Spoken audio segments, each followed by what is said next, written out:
Ready when you are. Good evening, everyone, and welcome to the 2023 Westborough Town Candidates Forum, sponsored by the Westborough Democratic Town Committee. My name is Nick Argento. Thank you to Westborough TV, our cable producers, Karen Henderson and Aidan Horgan. And thank you to our volunteers for assisting us tonight, Debbie Dasgupta, Kate Donahue, Lee Emery, Mitch Jitkin, Sue McAllis, Ravi Michaela, Jonathan Rappaport, Judith Tully, and Don Zenas. On behalf of all the people who organized tonight's forum, we want to especially thank Kate Donahue, who has previously hosted this event with great skill. Kate has worked behind the scenes to organize this year's forum. After Kate's election as a state representative last November, she thought it was best if someone new hosted the event, and that's how I arrived here. Finally, we want to thank everyone who's watching this forum tonight. We have a number of candidates for town office who want to speak about the position for which they're running. Tonight's format includes remarks from the candidates and responses to the questions. We will ask candidates questions submitted from residents in advance. The questions to be asked cover a variety of topics that are of the most general interest to the community.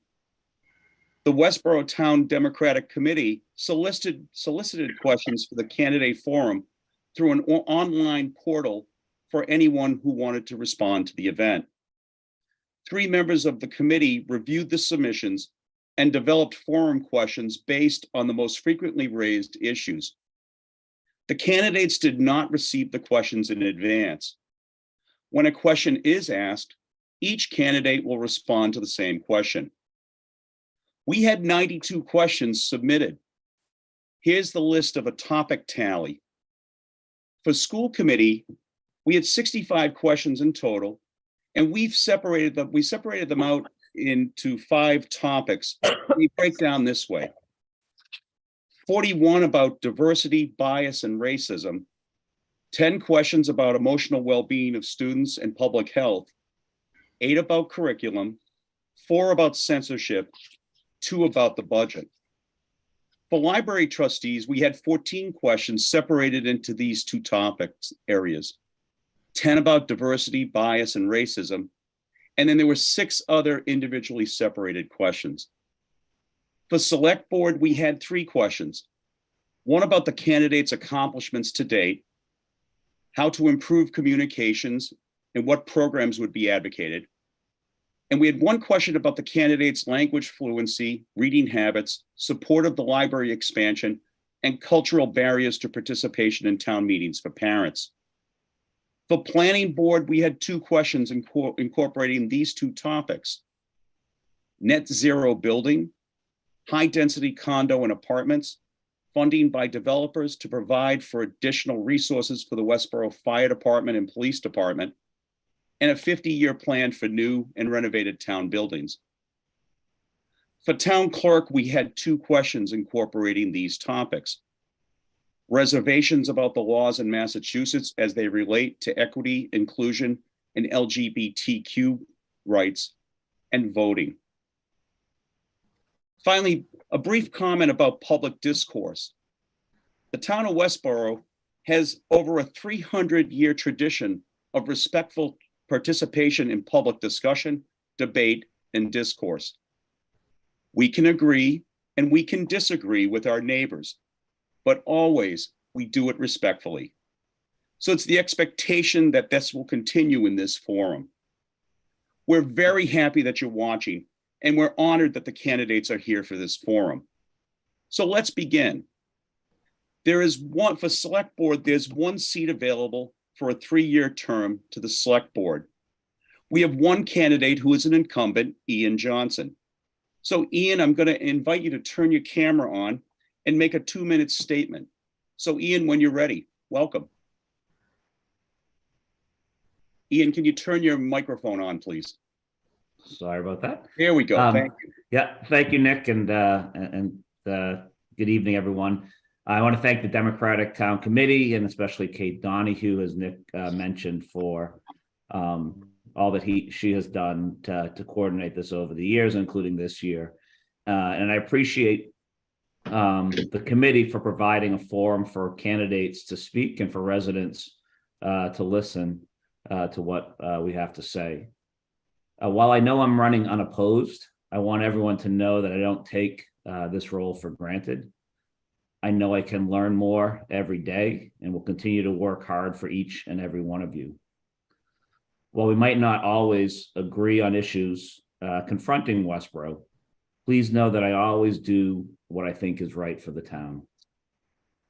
There are a lot of things facing us here in Westborough today, and I'm excited to work on them with my fellow board members, as I truly value each one of them and think we work extremely well together as a board.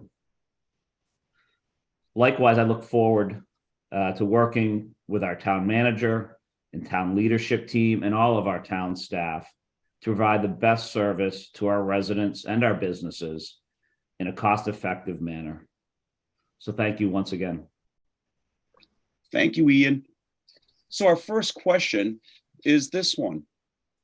Given the disappearance of local media outlets, how can town government improve communication with residents about its activity?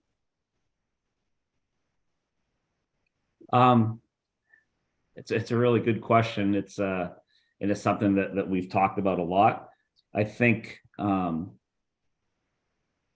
having Westborough TV is just a great forum for us, and the ability and the work that they have done, and working with them to provide both live coverage of meetings and events, but also being able to kind of watch on demand is one way.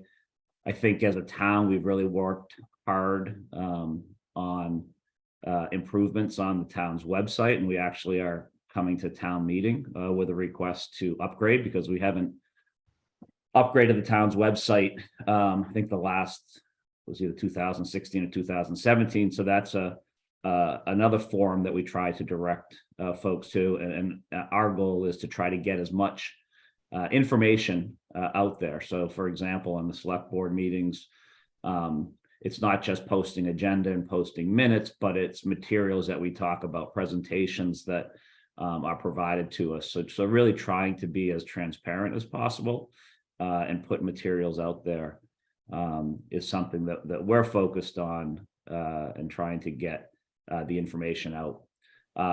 We do still have access through Community Advocate, and they do attend select board meetings. We do have it through other media outlets, Patch, Westborough Patch at times, but I think that's the way we're doing it, but we're always welcome for any comments or suggestions folks have of how we can do things better. All right, thank you. Second question, can you please comment on how the select board can be most effective, how it can most effectively serve the culturally diverse population of the community? Yeah, I think I think there's a number of ways that we can do that. I think similar to what we've done with or other departments in town have done, the library, police, fire, I think are great examples of kind of going out and meeting residents where they are, trying to kind of encourage conversations with residents, teach residents as much as we can about what we do and how we do it. One of the things that, if folks remember, with our prior town manager, we had a program that we put in place called a Citizens Leadership Academy.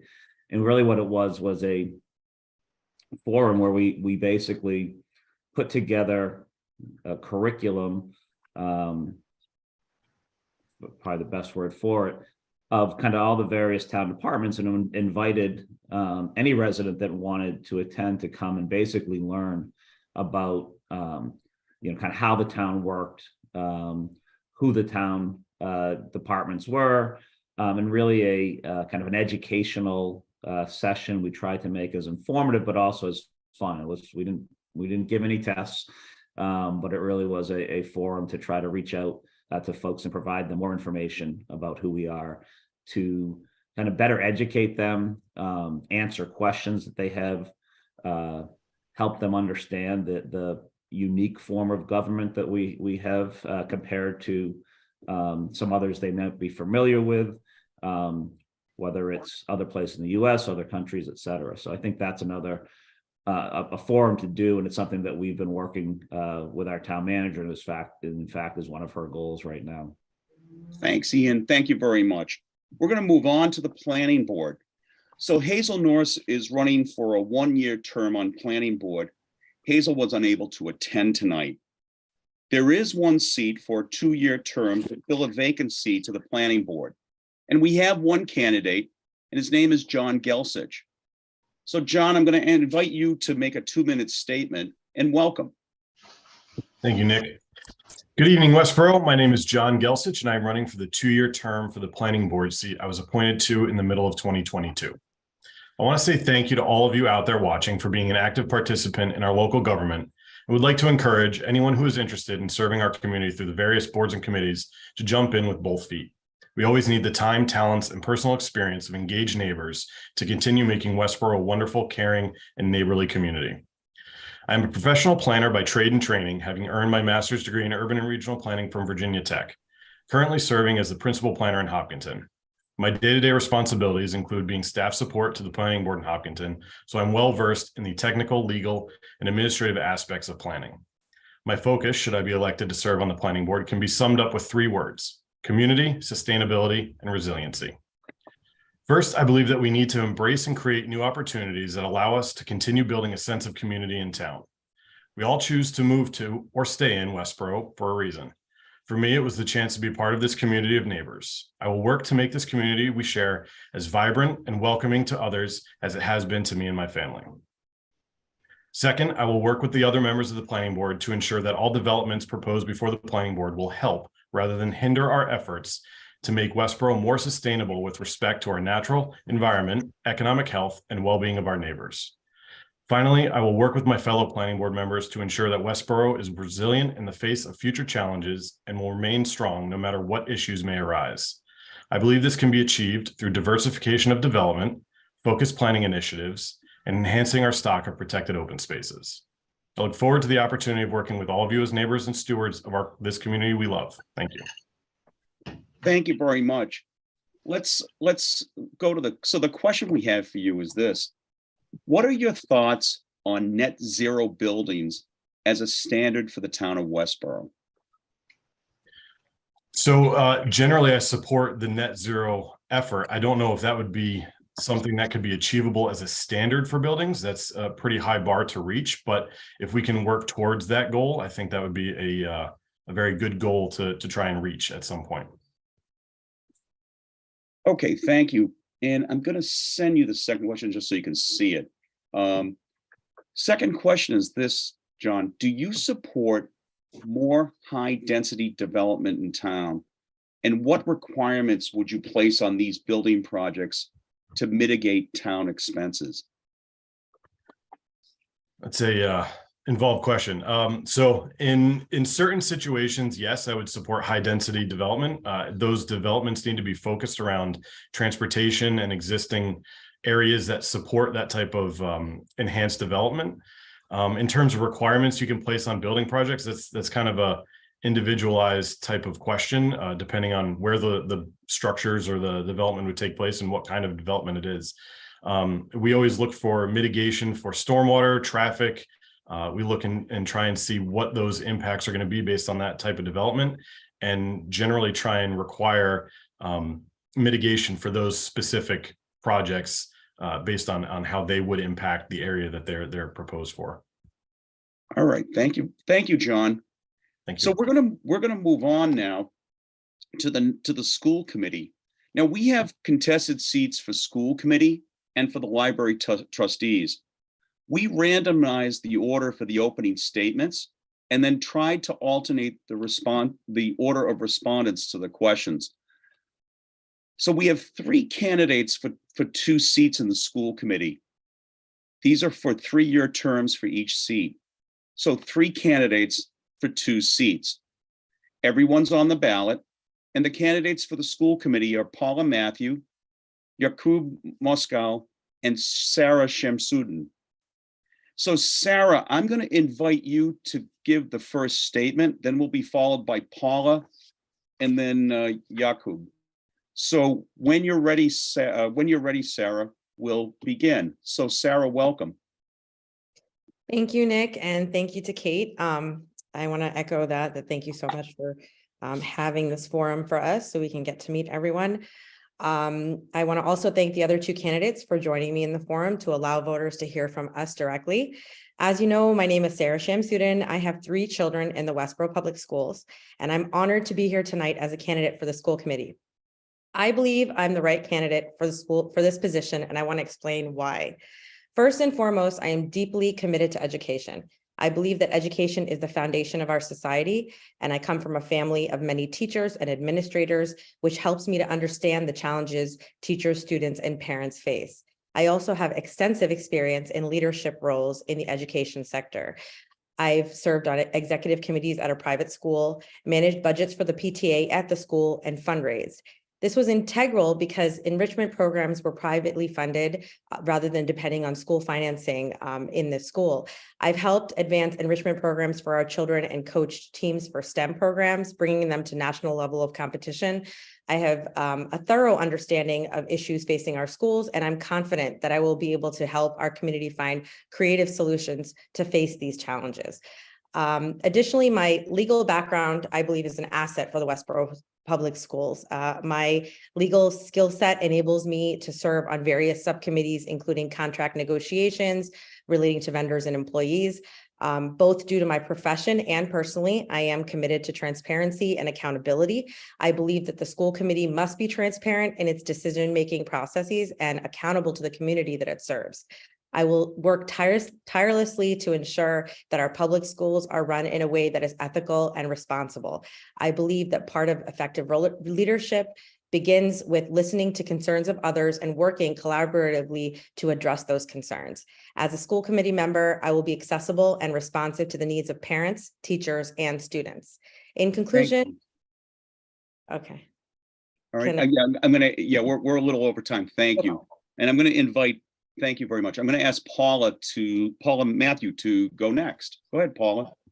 Good evening, everyone. When I say it's all about the children, I mean it's all about the children. It always has been for me, and that is why I became an educator. I received an associate's degree in nursery education. Then, after pursuing a BA degree in English and raising 2 children, I obtained certification as a high school English teacher. I worked as a teacher assistant in special education.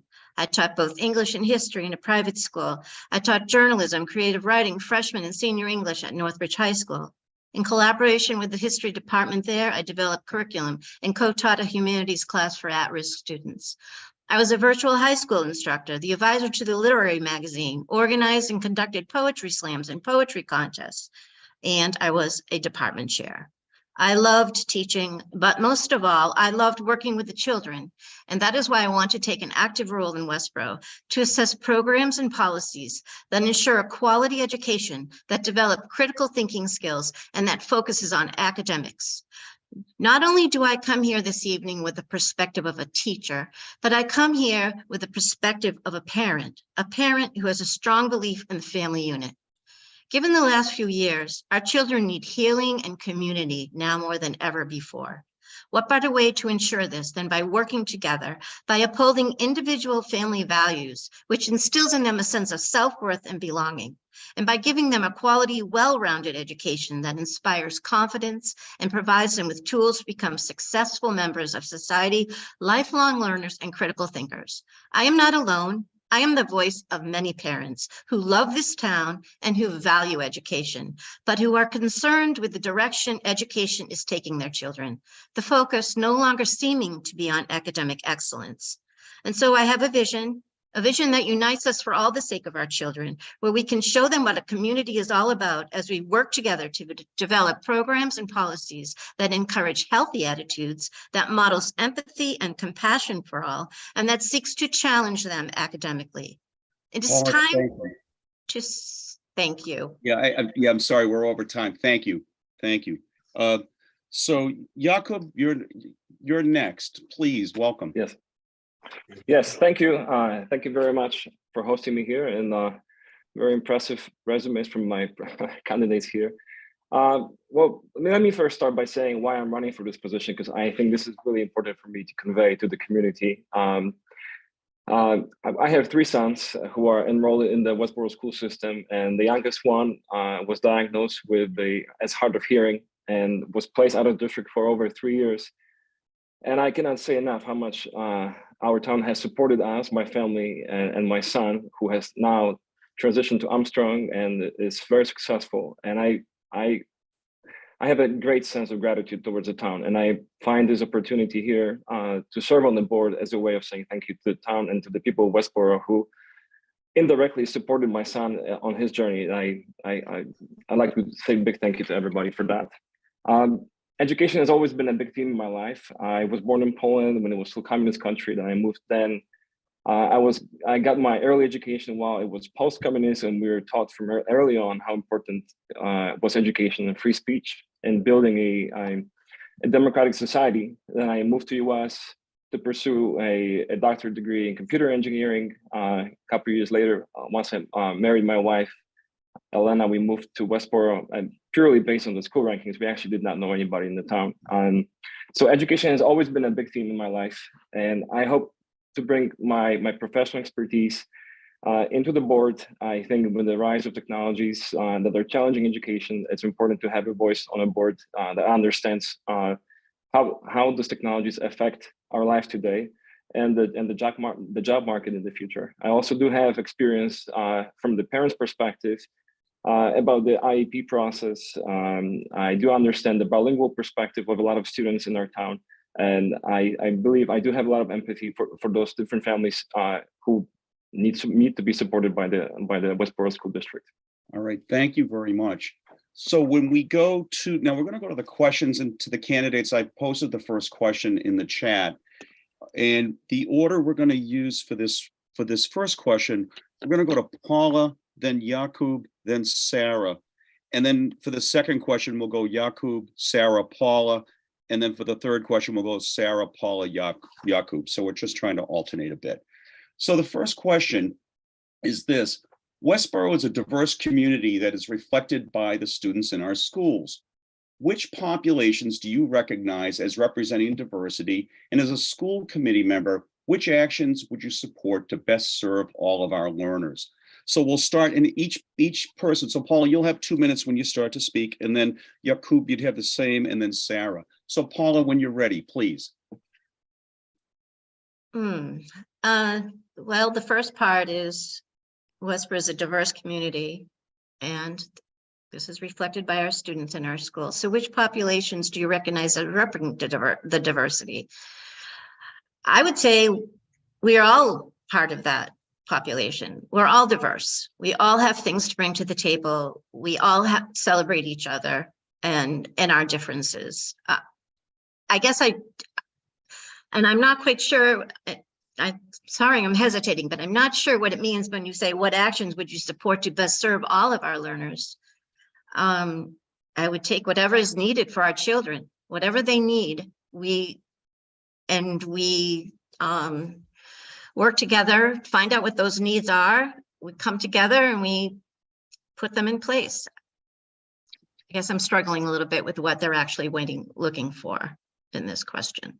Okay, all right. And as I say, we receive these questions from residents. Yeah. Okay. So you have time if you want to continue, but if you'd like to. I don't know how to answer it other than, I mean, we are a diverse society. There's no doubt about that. And we all bring things that are important and we can celebrate. So I guess I'm struggling with what they want from me in that respect. Sorry. All right. No, thank you. We'll go to Jakub. Jakub, when you're ready. And- Yes, I'm ready. Thank you very much. All right, go ahead. Yes. Well, I believe a lot of people in our town do not realize that the demographics of the schools is quite different from the demographics of our town. At this point, we have nearly 50% of our students are not white, and they come from a variety of backgrounds. We have people from all over the world. Actually, just this year, 536 students joined since August 31st. Joined the Westborough school system. A lot of them came from other countries, and this is the reality. Our schools have to provide education to every kid that is part of the district. And I think Westborough has done a tremendous job in providing services to those kids and reaching out to the families where parents, for instance, do not speak the language. They use modern tools that provide automatic translation. They provide different social events to expose other members of the community to those different backgrounds. I myself come from a different country, so I guess my children, by that connection, represent some kind of diversity as well. My son, being hard of hearing, also represents a different group of kids, and I cannot say enough how well the town has been supporting them. From my own experience as a soccer coach for several years, I would love to help. In particular, different groups of kids that I see that would love to join town sports, town teams, but they don't have means to do it. The parents do not speak the language. They're not connected with the community. It's not always easy to organize transportation for them to different sport events. And if there's any way on the board that I could get an initiative going to help those kids, I would love to do that. I think this is something that could enrich the way Westborough is responding to the changing demographics of our schools. All right, thank you. Sarah, it's your turn. When Hi you're again. ready. So I want to echo what Jakub was saying. I completely agree. We are an extremely diverse town. I recently learned that we're actually in the school population about 51% non-white, which was actually quite surprising to me, but it's amazing. I think that our school systems, the school committee, Amber, have done an amazing job in trying to promote inclusivity. I see it in the emails that come from the schools, the recognition of all the different holidays, the subcommittee that I'm aware of that was put together specifically to address calendar dates that would be recognizing student holidays and how those holidays are celebrated and how they should be dealt with in the schools as far as whether homework should be issued or not, and tests, etc.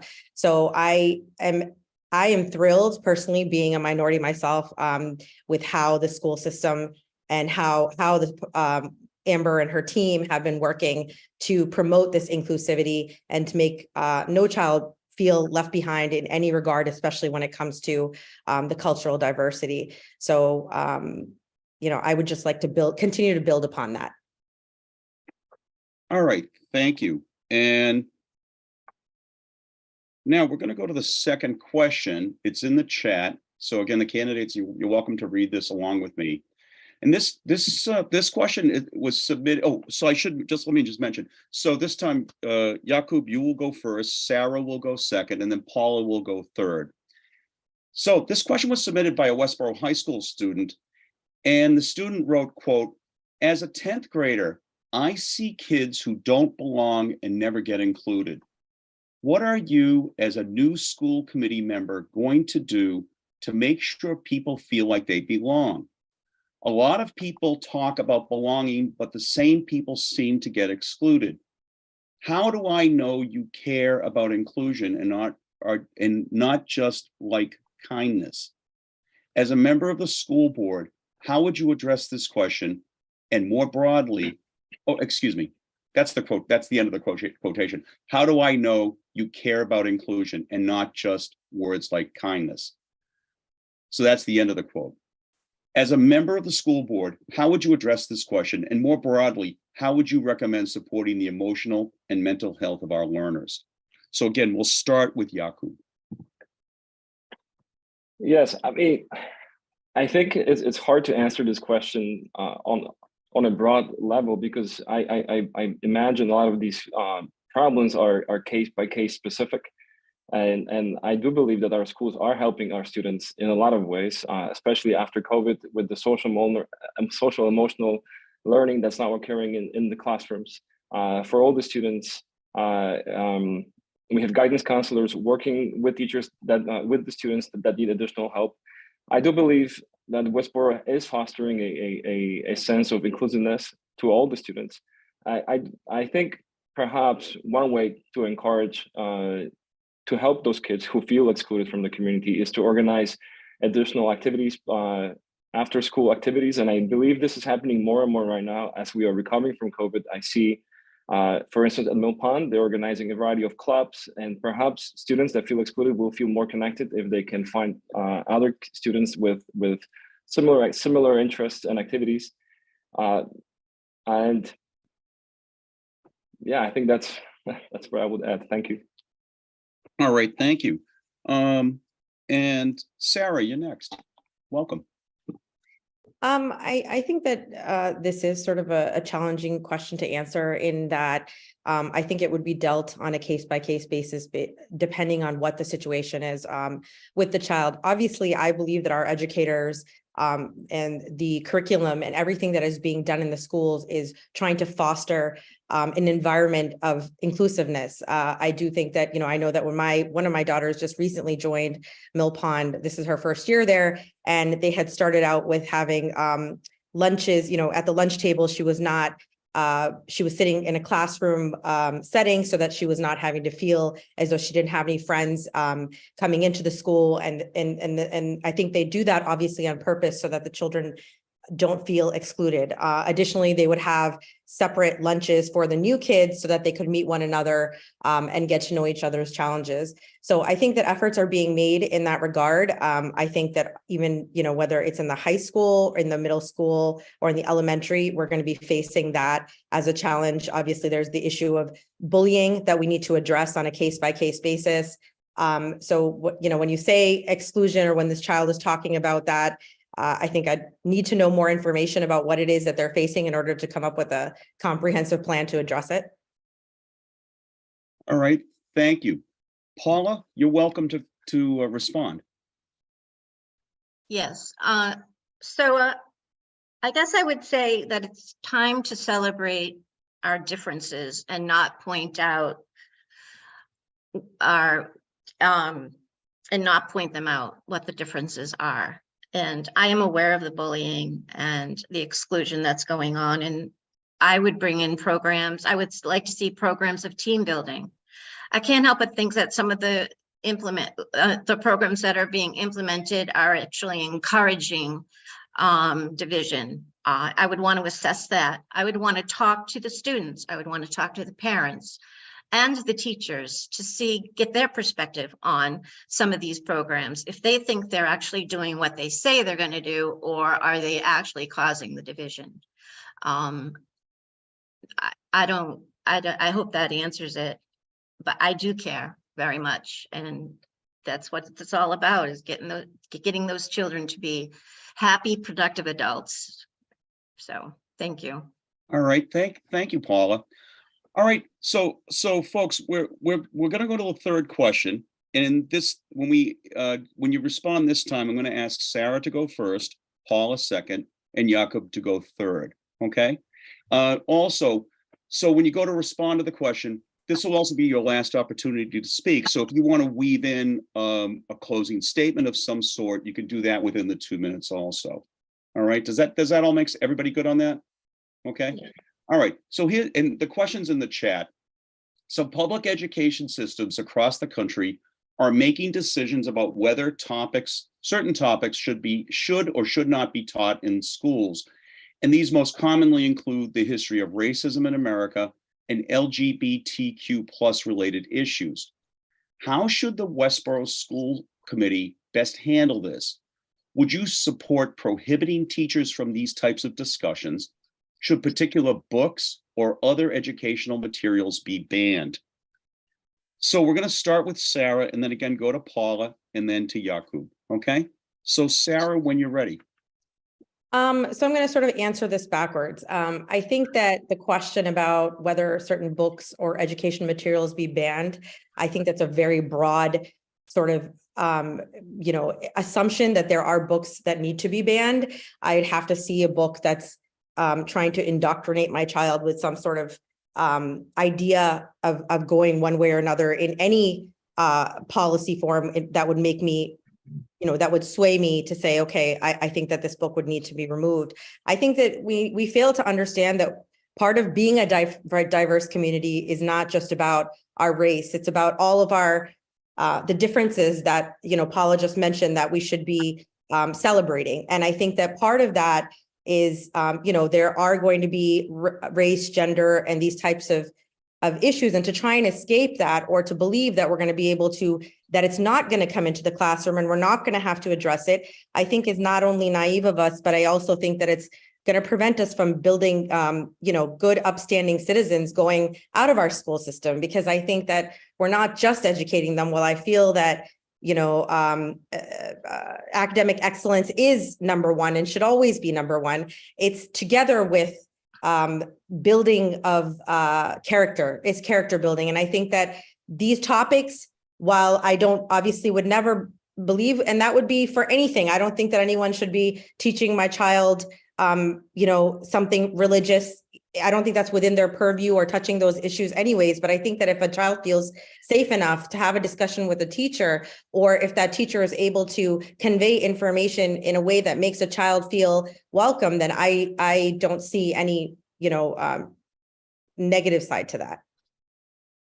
Okay, thank you. And now we go to Paula. Paula, please. Yes, I would agree with Sarah. I would start with the bottom one. I'm an English teacher. I don't believe in banning books, but I also believe that books should be age appropriate.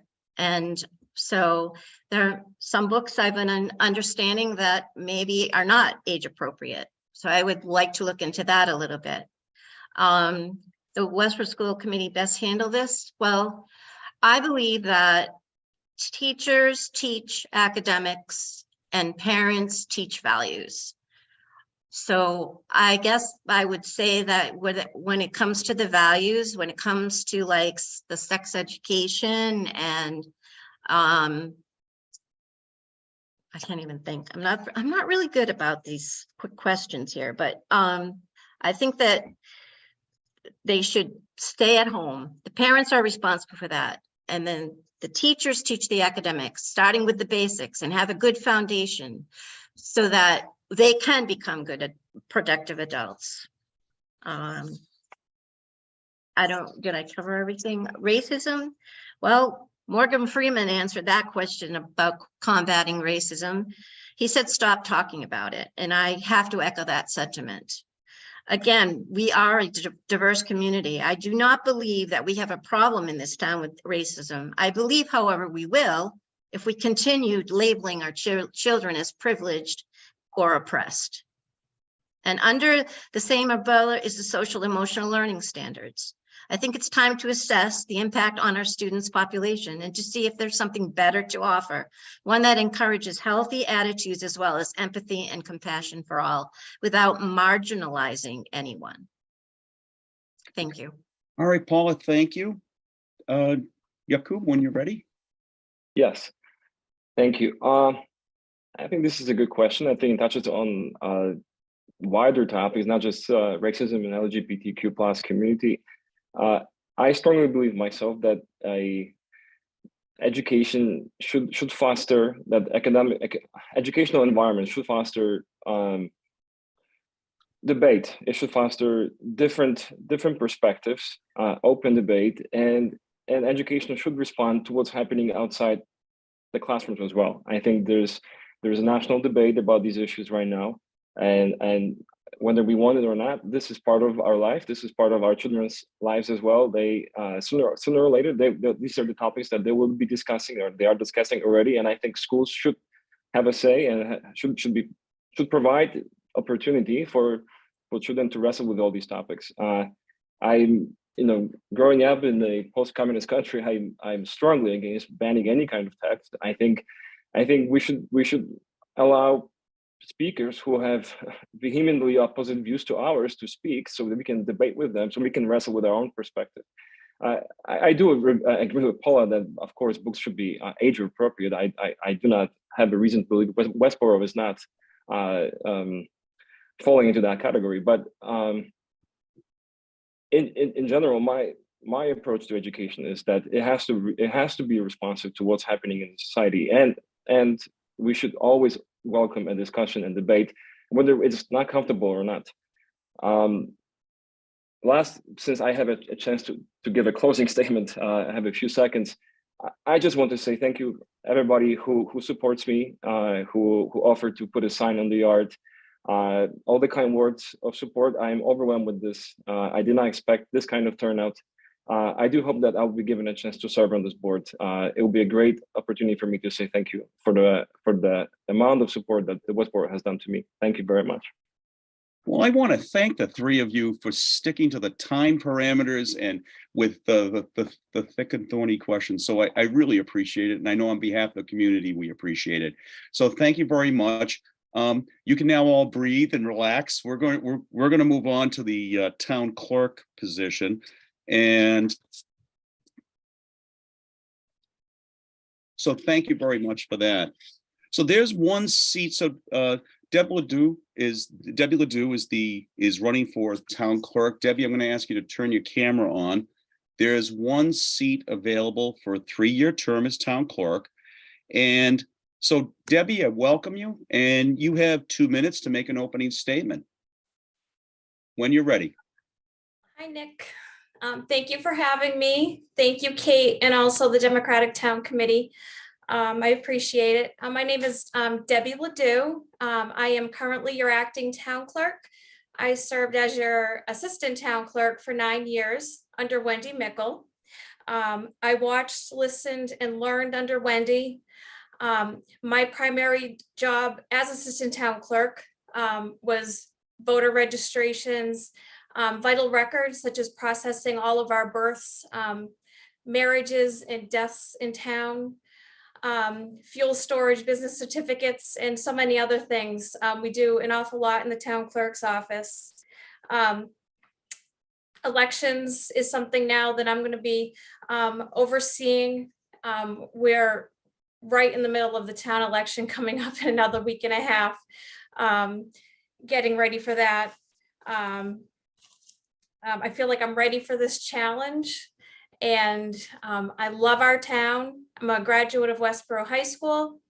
My grandfather was born here. My great-grandfather was a superintendent of a factory over on Milk Street. I'm passionate about being here. I'm looking forward to preserving our records, working for our residents, being here as a friendly office and friendly faces, and welcoming everybody in anytime. And I'm happy to answer any questions, Nick. Thank you, Debbie. So our first question is this.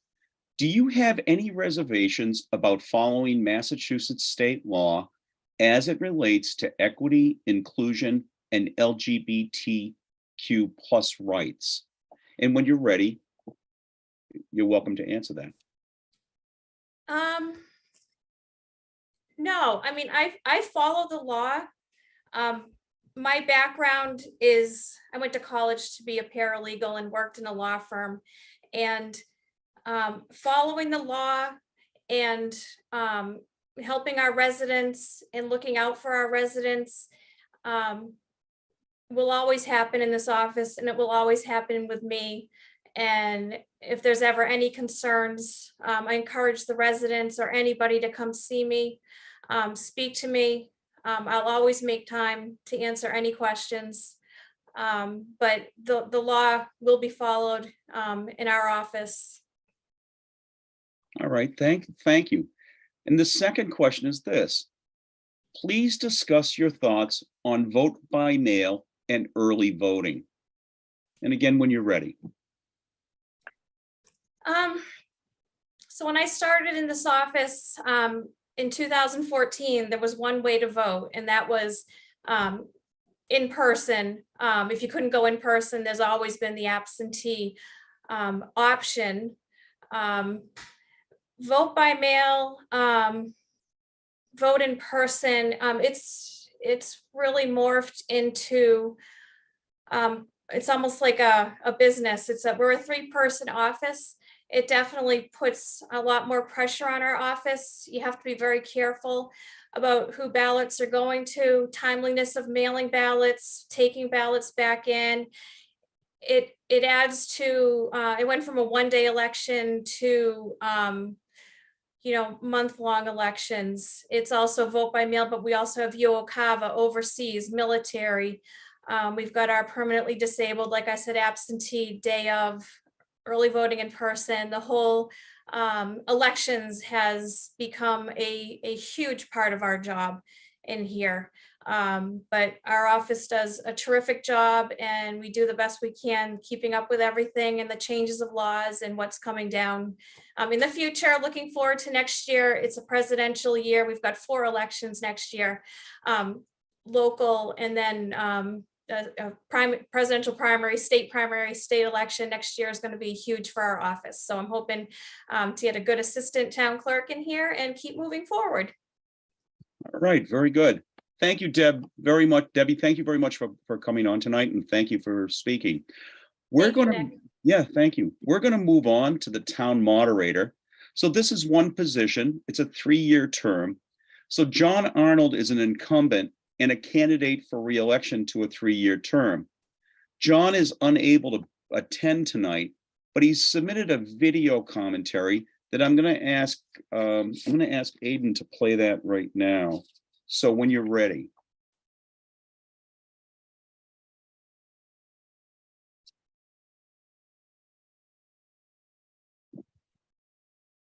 Hi, I'm John Arnold of 251 West Main Street. I'd like to thank you for your interest in the town election, and thanks to the Democratic Town Committee and everyone who organized tonight's candidates night. I've been moderator for 9 years, and I'm asking for your vote for another term. My main responsibility, as you may know, is to run town meeting, Westborough's legislative body. I strive to make town meetings more effective and efficient, and before, during, and after town meetings, I try to help every voter be the best they can at being a citizen legislator. During my 9 years as moderator so far, I think I've done a good job and have helped the town navigate through some challenging times. They haven't been perfect, and I haven't been perfect, but I always strive to do better, I always try to improve, and I try to be responsive to questions and constructive criticism along the way. I continue to work with people to make sure every voter feels welcome and to be able to contribute to the town's self-government. Another key responsibility I have is appointing the Advisory Finance Committee and some other committees. I'm committed to helping people who are interested in being more involved in town find a place that works for them. So if you're interested, please feel free to contact me at moderator@town.westborough.ma.us. Thank you for considering me when you vote on March 14th, and I hope to see you at the annual town meeting on March 25th. Thank you. So there we go. So John Arnold, who is a candidate for, he's an incumbent running again for town moderator, and he's running unopposed. We're going to turn to the library trustees, and there are 6 candidates but for library trustee, there is a 1-year open seat, and then there are 3 3-year seats. So we're going to have the candidates for the 1-year seat speak first, and we have 2 candidates for this 1-year seat. We have Jeanine Mindrum and Ciaran O'Donnell. Both are on the ballot, and they're here this evening. So each candidate will have an opportunity to speak for up to 2 minutes. And I'm going to invite Jeanine to speak first, and then we'll go to Ciaran. So Ciaran, if you could also turn your camera on, that would be great. All right. So Jeanine, when you're ready, welcome. Thank you, Nick. Thank you, Kate. I've lived in Westborough for many years, and I've been very happy here. I'm a speech pathologist, and I've worked in early intervention with children under the age of 3 for 35 years. I specialize in working with autistic toddlers and their parents. I'm participating in this election because I love the library and I want to support it in any way that I can. It's a valuable resource for our community and for me. I depend on the library for the many, many books that I read and the staff to answer my questions and help me find resources. And the library provided many important supports during the pandemic. So once it became safe, they created the system where we could drive up and pick up books under the little tent in front of the library. And that was a lifeline for many, many people in the community. In fact, and for me, when I saw that many of the countries around the world were going into lockdown, I went straight to the library and checked out 30 books because I couldn't foresee having a lockdown without books. I'm very interested in finding ways to support the library in ways that can receive support from our town. And I'd like us to find new ways to connect with residents so we can work as a team to plan and carry out new ventures for the library. When I was collecting signatures, people suggested to me that they would really like to have members of the board come to the senior center on a regular basis. And so I mentioned that a month ago when I went to the board meeting, and it's already happening. In March 7th, we're going to start having this on the senior schedule. So I'm excited about finding out what other groups in town might like to have us come and talk and find out what their opinions are, what their ideas are, and learn more about what we can do together. All right, thank you, Jeanine. Ciaran, you're welcome to make your opening statement, and off you go when you're ready. Yeah. Do I have to do something? Nope, we can hear you, so you can begin when you're ready. Yeah, so my name is Ciaran O'Donnell, and this is actually the second time that I've run for the library board. So why am I running for the library board? Well, one thing you should know about me is I've always been interested in politics, and we'll talk about that a little later. And I had previously, after I got my US citizenship, ran for city councillor. And after that, I realized that you had to start at the bottom and for the voters to see if you were doing a good job, so you could move up. And I don't have children in the school system, and I'm not particularly interested in planning, and I am interested in libraries. I've gotten a lot out of libraries all my life. Now, what do I think? Okay, I'll tell you a little bit more about myself. I've lived in 4 countries and 2 states in this country. So I've moved a lot of times, and that's kind of a strange thing in my life because I think it was 2 times the move was because of a personal, like it's my father telling me to move, or it was an incident in my personal life that basically made me make a decision. And then 2 times it was basically an offer that came on a silver platter. I believe that the library can do a lot. We basically have to get into the 21st century. We have, if I am elected, I would like to start as a grunt, doing the best I can. And finally, I would like us to clarify the situation for everybody that I did vote no.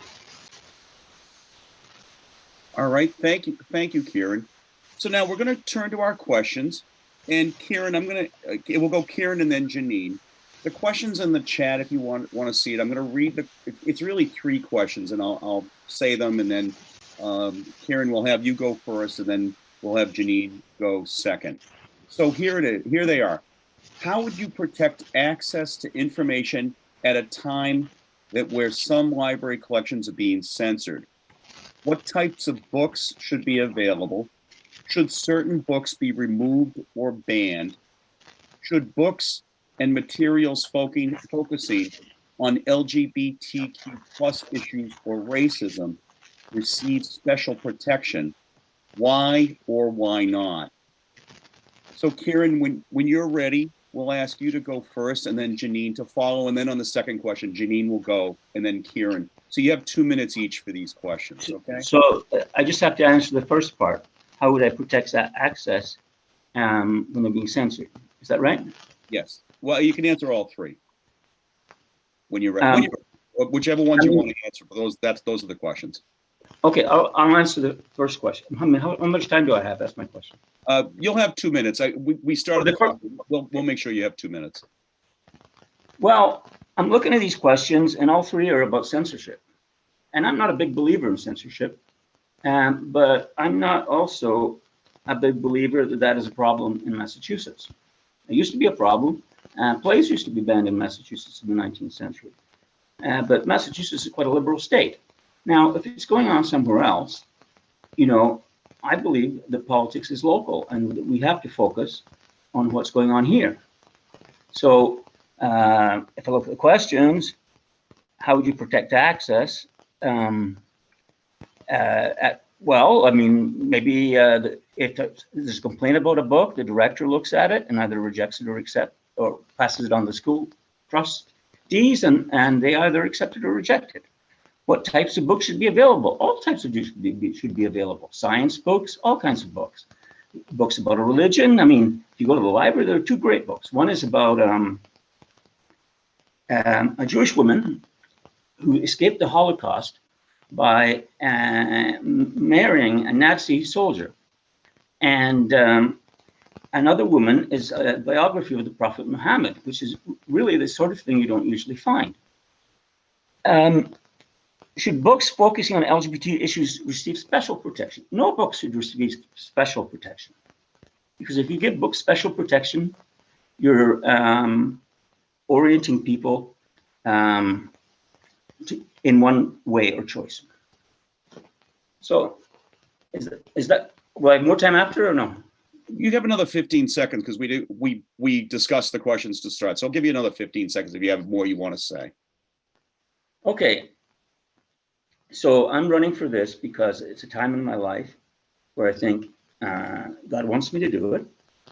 I'm also running because I've become more involved in town politics and because I believe that there should be a diversity of views, political views, I mean, in the town. All right. Thank you. So Jeanine, when you're ready, thank you, Ciaran. Jeanine, when you're ready, you can begin.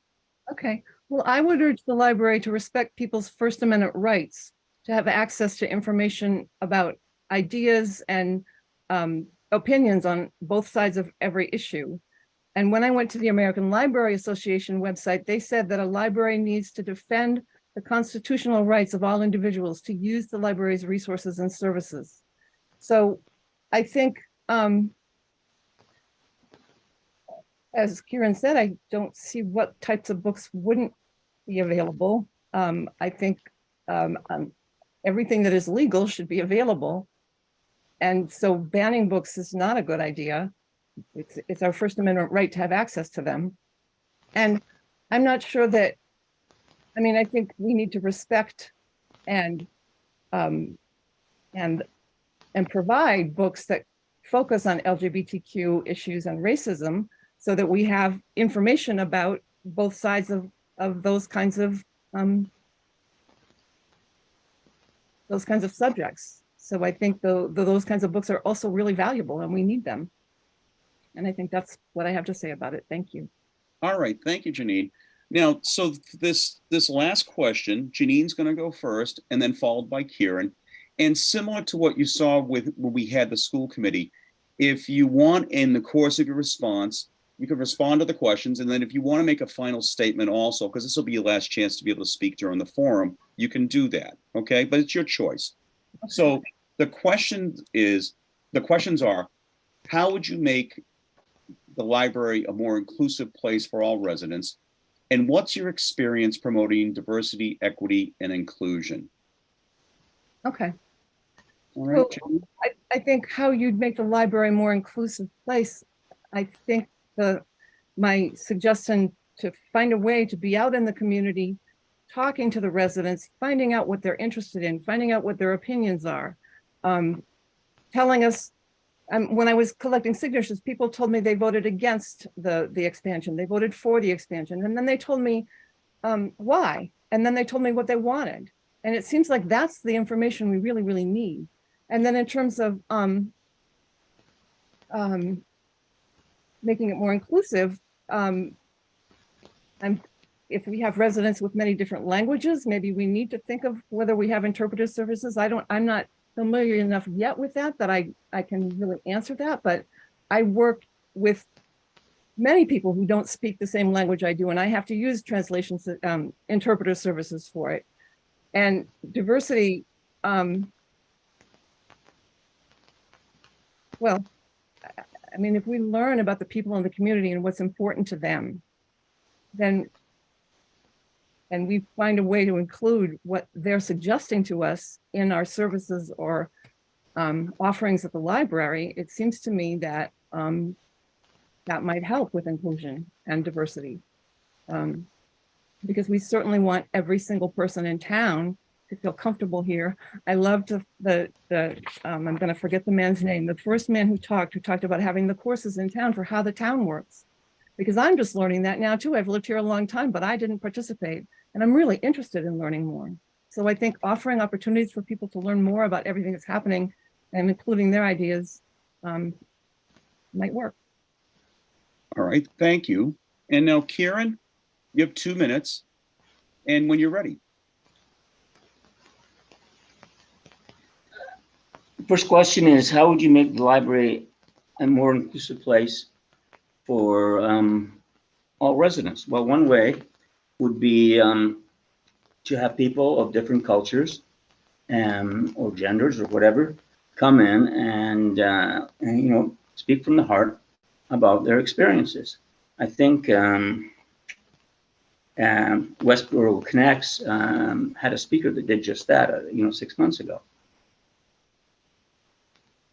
What is your experience in promoting diversity, equity, and inclusion? Well, I've never been a teacher, and I've never been a manager, and I haven't wanted to.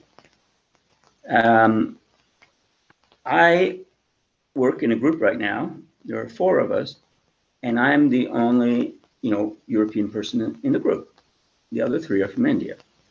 I've worked with pretty well most of the races I can think of, or countries I can think of. I don't like the word race. Russia, Poland, Vietnam, Korea, Colombia, Cambodia. You know, it's a very, very diverse place. And the most important thing we need to do is something that Paula said. We need to excel in education, because the library is really about 2 things, community and education. And so what we need to do is to make sure that our students, what every parent wants, is their student is armed when they go out in the world. That's the most important thing. And I'll get out my time. All right. Well, listen, thank you to both of you. We appreciate your comments. And now we're going to go to the second part of our library trustee forum.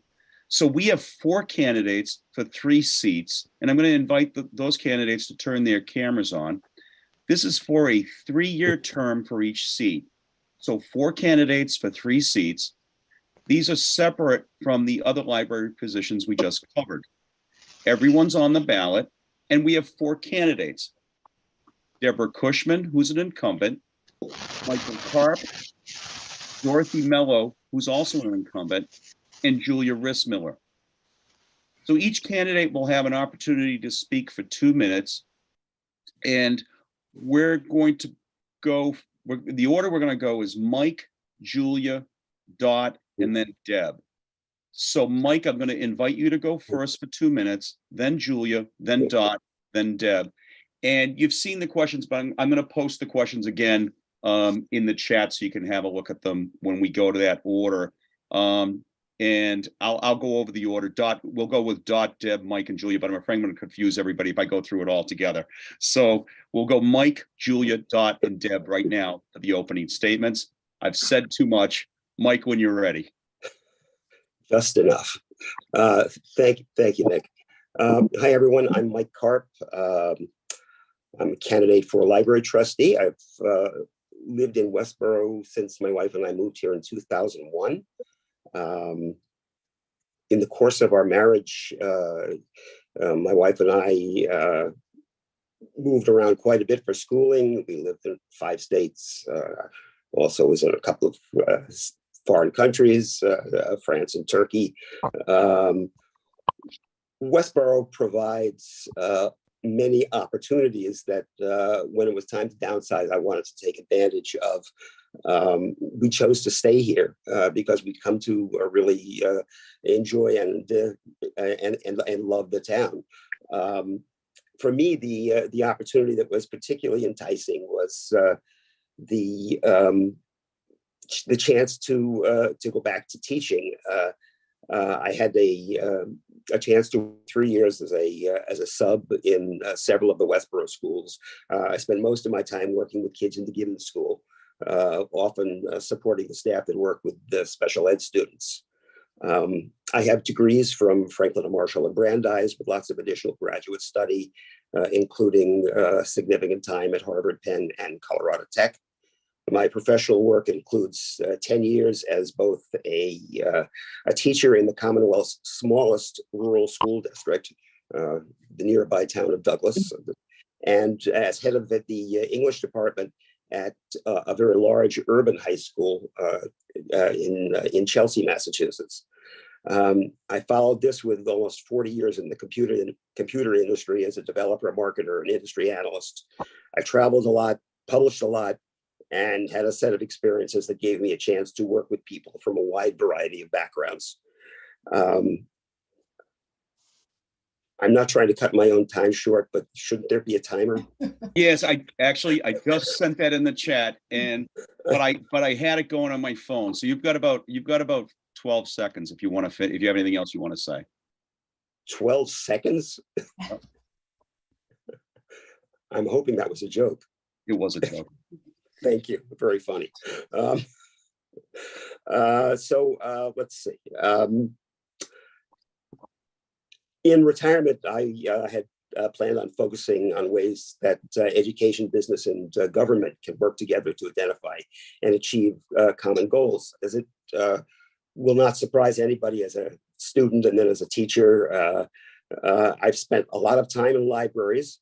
I know libraries have always stored books, but it's important to note that ours has always done quite a bit more. It provides a study space for kids outside of school hours. It offers quiet places with limited distractions for study, tutoring, and doing homework.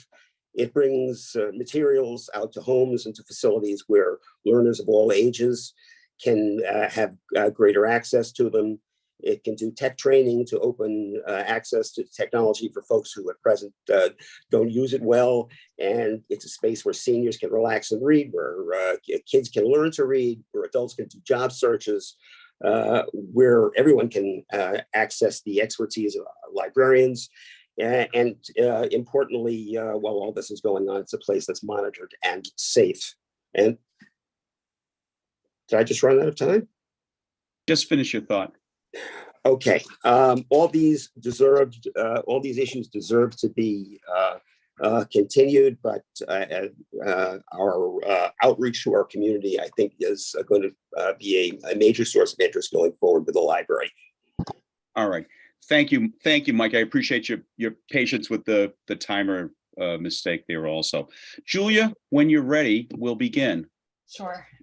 So hello, everyone. I'm Julia Rissmiller, and I am running for a 3-year seat on the Library Board of Trustees. And I would like to thank the Democratic Town Committee for hosting this forum and everyone attending this forum for your interest in this important town election. I live here in Westborough with my 2 school-age children, and I'm running for the trustee seat because I'm interested in serving our community. I have particular interest in increasing usage of the library and seeking feedback from residents who have not visited the library recently or who have not participated in library programming. I'm also committed to advocating for those who cannot vote on town matters, such as young children or people who are not able to vote because of citizenship status, and also those who are not able to access the library due to other barriers, such as language or physical barriers. One issue facing the Westborough Public Library that I would really like to highlight is the treatment of the staff. Unfortunately, the staff have been on the receiving end of rude comments and even harassment by patrons. It is critically important for everyone in town to be aware of this issue and understand that disrespectful or harassing behavior towards the staff will not be tolerated. We're really fortunate to have such an outstanding staff, and we cannot have a library if they're not treated respectfully and appropriately. I am prepared to devote the time and effort to serve our community as a library trustee. If elected, I see my role as a team player who will work with the other trustees and collaborate with town committees and organizations to continue to provide services for all residents of Westborough and to increase awareness and usage of the library. I would like to conclude by reading the first sentence of the Freedom to Read statement, which was originally issued in 1953 and is so relevant today. It states, "The freedom to read is essential to our democracy." I hope you consider voting for me in the upcoming election on March 14th, and you can also vote in person at Town Hall this week. Thank you. Thank you. Thank you very much. We're going to go to Dot next. So Dot, when you're ready. Thank you. I've been a teacher in the system in Westborough in many roles for most of my professional life. I've spent most of my adult life living here in Westborough and participating in community activities. We've raised our children here and maintained a residence, and I try to contribute to activities that make the town a better place. I'm running for the post of library trustee to continue the ongoing work of preserving and enhancing our historic library and its programs. As a teacher, my passion for literature drew me to the job, but I soon realized that there's so much more to the library, with museum passes, CDs and DVDs, magazines, both paper and digital, and a room of things that really draws quite a few people, with items that you can borrow that you might not want to just buy yourself at first. Sewing machine, a telescope, tools, yard games, lots more. Go look, there might be something new this week. The library makes the internet available to all for free. And at the library, we're happiest when we see our materials going out with patrons, both young, mature, and in the middle. For the future of the library, we do need to support the professional staff that plan our programs and oversee the well-being of children who come and other patrons. We need the expertise of our director and assistant director to plan the budget and secure funding to enhance our local financial resources and maintain the integrity of our historic structure. With the help of our tech staff, our digital technology is kept current and available to all patrons. We hope to maintain the building and make the repairs that are necessary to it to maintain. Can you finish your last thought, please? And the ADA compliance. Thank you. All right, thank you. And now, Deborah, when you're ready, you can go. Hi, my name is Deb Cushman, and I have served for the past 2 years as library trustee. I moved to Westborough 7 years ago with my husband and 2 children. We are a family of readers, and when we first moved to town, the library was one of our first stops. I was happy to find such a welcoming place in the heart of our new community and to leave with a tall stack of books. I've spent over 17 years as a school psychologist supporting children and their families. My work has helped me develop skills needed as a trustee, including addressing individual and institutional concerns, budgeting, participating in strategic planning, working to meet federal and state requirements, and engaging with members of the community. Guiding me has always been my belief in serving others. I've always been a lover of books, but the 21st century library is much more than books. It is a hub of our community. I've seen firsthand how the library works to meet the diverse needs of community members and bring people together. Whether it is participating in teen events, finding a quiet study space, enjoying a family movie night, or accessing tech support, there's something for everyone. As our community and our world continue to change and grow, I want to ensure that our library is ready to meet the needs and wants of all of Westborough. When people think of the library, they often think of calm and quiet. While the Westborough Library is often these things, my 2 years as a trustee have been anything but calm and quiet. I've helped see our library through a pandemic and worked towards a major renovation and expansion that was passionately debated and ultimately defeated at town meeting. Now the trustees are working to identify the necessary repairs for our beloved but aging building. On a smaller scale, I've helped review and update library policies and directly support the programs that engage our community members. It has been 2 years of talking, listening, and learning.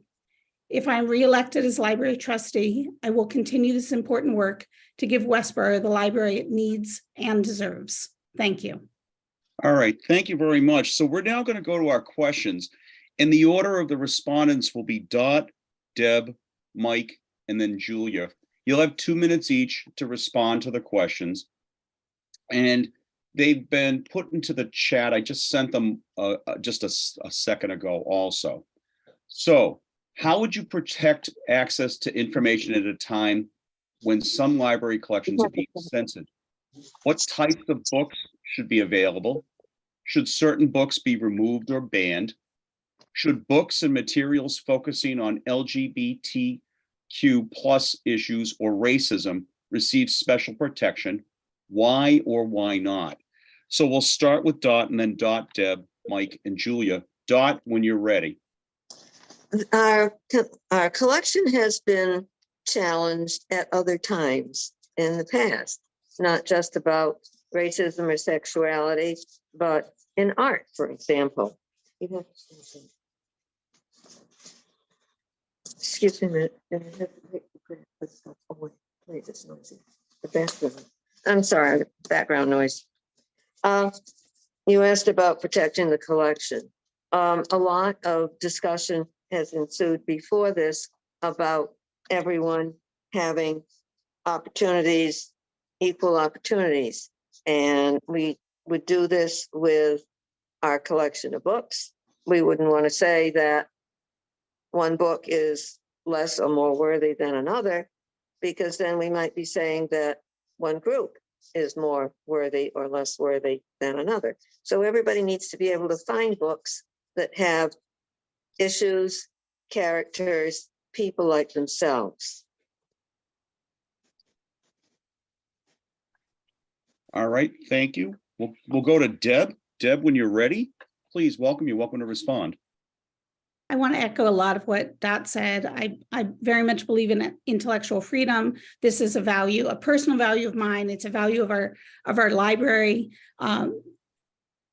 Library patrons should have a right to access variety of books and materials that have perspectives, a variety of perspectives on any given issue. I'm not in favor of banning books or materials. There is a process in place. There are library policies in place if people have concerns about materials, so that they can be reviewed by the library director and then library trustees to make sure that they are up to the standards of the library development collection policy, to make sure that they are in line with the development policy to allow this variety of perspectives, but still make sure, of course, that they're things like factually accurate, but we want that intellectual freedom. We want people to have that variety of perspectives. No books should receive special protection. We know that certain issues are controversial, although I don't think they should be in today's society, but for some reason they are. And that's why we have these policies in place, so that all materials will be protected. But let's maintain that intellectual freedom in our town, and hopefully our society. So thank you. All right, thank you. Mike, we welcome your comments, your responses when you're ready. Mike, turn your mic on. Your microphone on. We can't hear you.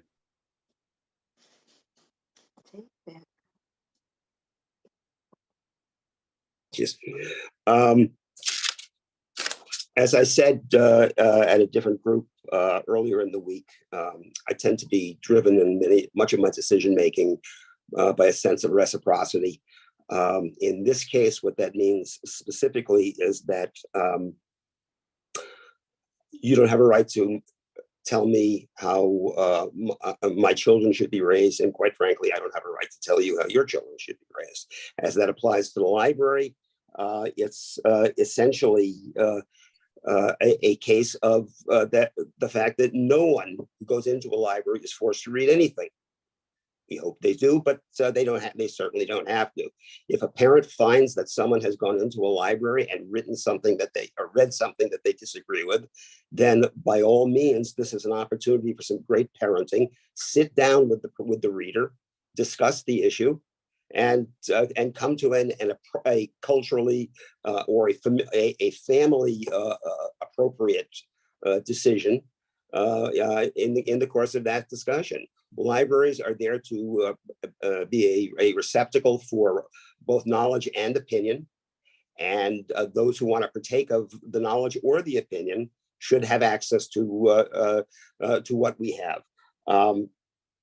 Looking at the most unfortunate side of this, I think of the countries that have a history of banning literature.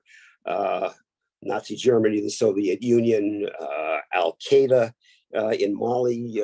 They burned the oldest library in the African continent. The Taliban in Afghanistan, North Korea. All of these groups have tried to limit access to knowledge. It doesn't work, but we can't let that happen here. And I will stand foursquare against that. All right, thank you. So now we're going to move to the second question. And the order will go in. I don't think I've gone. Julie, I'm sorry. Oh, I'm sorry, Julie. No, okay. Sorry. You know what? That's okay. I put an okay. X through it because I circled it. Sorry, my Fine. Sorry about that. That's okay. I just I didn't want it to come back and forward and stuff. No, but, no worries. But I really want to echo what Deb and Dot and Mike have already said. There's really no place for censorship in the public library. The American Library Association has a lot of information on their website, including the Library Bill of Rights, which basically ensures access to information and books and reading material for everyone. I did want to bring up though that I know Ciaran said, well, we live in a liberal state, Massachusetts, and it's really not an issue, but actually that's not true at all. There certainly are organizations that are, and far right organizations that are working to censor material that is available in libraries, school libraries and public libraries. And I know that fortunately the Westborough Public Library has a really strong policy if it is brought up that someone is opposed to some material in the library. But basically, as Deb said, I believe in intellectual freedom, and that's what libraries are for, really, for everybody. Okay, thank you. I'm sorry, I went to It's fine. a moment ago. Sorry about that. So we're gonna move to the second question, and when we respond, it'll be Deb, then Mike, Julia, and then Dot. So you'll have 2 minutes to respond. Remember now, this is the last time you'll have a chance to speak in the forum. So if you also want to incorporate a closing statement, you're welcome to do that too. So the questions are these: how would you make the library a more inclusive place for all residents? And what's your experience promoting diversity, equity, and inclusion? So we're going to start with Deb, and I welcome you to respond when you're ready. Okay, well, in terms of promoting, making the library a more inclusive place, I think there's a lot that can be done in terms of partnering with different groups around town. It has to do with talking and listening to all sorts of populations around town. When we're talking about inclusion, it has to do with looking at different age groups around town, different cultural groups around town, different learning populations, different religious groups around town. There's so many different groups we could be talking about when we're talking about inclusion. And it has to do with looking at the materials in the library. Who created them? Who are they showing? Who are they talking about? What language are they using? What is the message that they're sending? So really looking at our materials in the library. We have a lot of repairs that are going to be needed in our library. Our original building is over 100 years old, and our addition is over 40 years old. So we know that there are going to be some repairs that are needed. So really looking at our ADA compliance, and making sure that our building is physically accessible to all our residents. So there are a lot of ways to make sure that the building is physically inclusive for everyone. And I have a lot of experience with promoting inclusion and promoting diversity and equity and inclusion in my job as a school psychologist. This is really what I do. I work in an integrated school where I spend my day working with a diverse population of families who speak many languages, culturally diverse. The learning needs of children are diverse. The socioeconomic status of our families is incredibly diverse. So this is really what I want to do. We work together in my work to create Finish your thought, please. And I want to do the same in Westborough with our library. Bring us all together. This is our community hub. Thank you. I'm going to ask you to stop. We're over time. Thank you. All right, Julia, when you're ready. Okay, I just wanted to make sure I was unmuted. In terms of how to make the library a more inclusive place for all residents, I think so. I always like to really reach out to people throughout the community and different organizations and different groups, as was really well spoken by Jakub and Sarah in the school committee questions. We have a very diverse town. I didn't realize that 51% of the student population is non-white, which I thought was really interesting. So I think, I mean, there are a lot of ways to do it. I think in particular for me, one focus would be on the non-English speaking population and also the non-citizen population, because I feel like we focus a lot on people voting at town meeting, and if you're not a citizen, you can't vote. So I think reaching out to the different organizations and different communities in Westborough, it would be one way to do it. In terms of promoting diversity, equity, and inclusion, my experience is really more on a personal level. I haven't done it on the organizational level. I work in medicine, so I work with people of all different backgrounds, and I realize that it's really important to reach out to different communities and different people to make sure that they have access to everything that the library can provide and the services. So I do think it will involve outreach, and I think these are also really important questions. And I just wanted to, in my last few seconds, just say thank you to everyone for organizing this forum, and for everyone watching, and just really encourage everyone to vote on March 14th or this week at Town Hall. Thank you. Thank you. Mike, we welcome you when you're ready. Okay, thank you. Regarding making the library more inclusive, we have a number of programs already in place that are working on this. I would urge the library trustees to continue the policy of outreach to the, for example, the incoming Indian population, but all people who are new to the town. We even have out near where I live now a new state-sponsored facility for the homeless, and they must be included as well. As to my experience in promoting diversity, equity, and inclusion, I grew up in a town that was bilingual, a town that was 40% French Canadian. When I went off to college, I worked in, this was in the early and mid 60s, worked in voter registration. When I became a teacher, it was in Chelsea, a town that was constantly in flux in terms of its population, but the mix was varied and interesting, and everybody made a contribution. In terms of when I went on with my career, spent an enormous amount of time working with international clients. I appreciate the value that diversity brings to the table.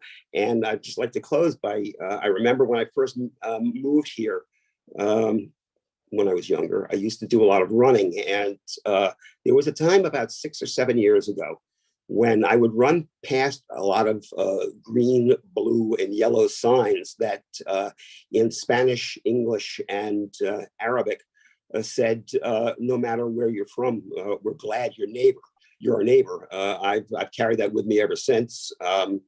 And it's something I firmly believe in, and it's something I would work to improve upon. Thank you, Mike. And now, Dot, when you're ready, we welcome your responses to these questions.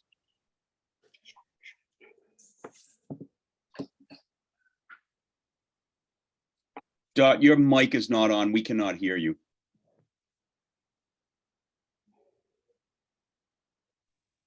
There, am I back?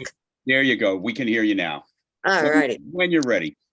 Okay, at the expense of sounding complacent, I think we're doing a very good job at trying to be inclusive, at trying to provide materials in many languages. I'm always hyping, go to Wowbrary on the library site every Wednesday when the new books are listed. And sometimes you'll find there's a lot of adult books. Some weeks it's a lot of kiddie books. And when the kid books are showing, there are a lot of books in many different languages, not just English and Spanish. There are other books, and trying to hit all the ELL population that is in the schools. I think the children's librarian really reaches out to the other librarians in the schools. So we have a cooperative effort here to see what we need so that we're addressing the needs of the kids. And our interlibrary loan system is a good way. If you want a book and we don't have it, you can request it through the CW Mars system, and it just might be in another language. So without going to a lot more expense, we can support the diverse population that was spoken of quite extensively earlier. And we do need to make sure that we have money set aside for this. We shouldn't cut it back, but we do try our best to acknowledge through the different clubs, groups, and speakers that come to the library. I would like to continue my work as a trustee. I've been on the board since 2008. So thank you for your time. Thank you for your effort in putting this together. All right, everyone. Well, I thank all those candidates for the library board of trustees. This is going to conclude our candidates forum for 2023.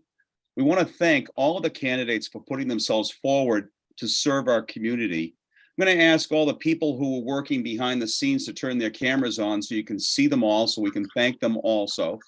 So if you could take a moment and they can just give a wave and thank everyone. And we also want to thank Westborough TV. And most importantly, we want to thank all of the viewers for giving your attention to the candidates.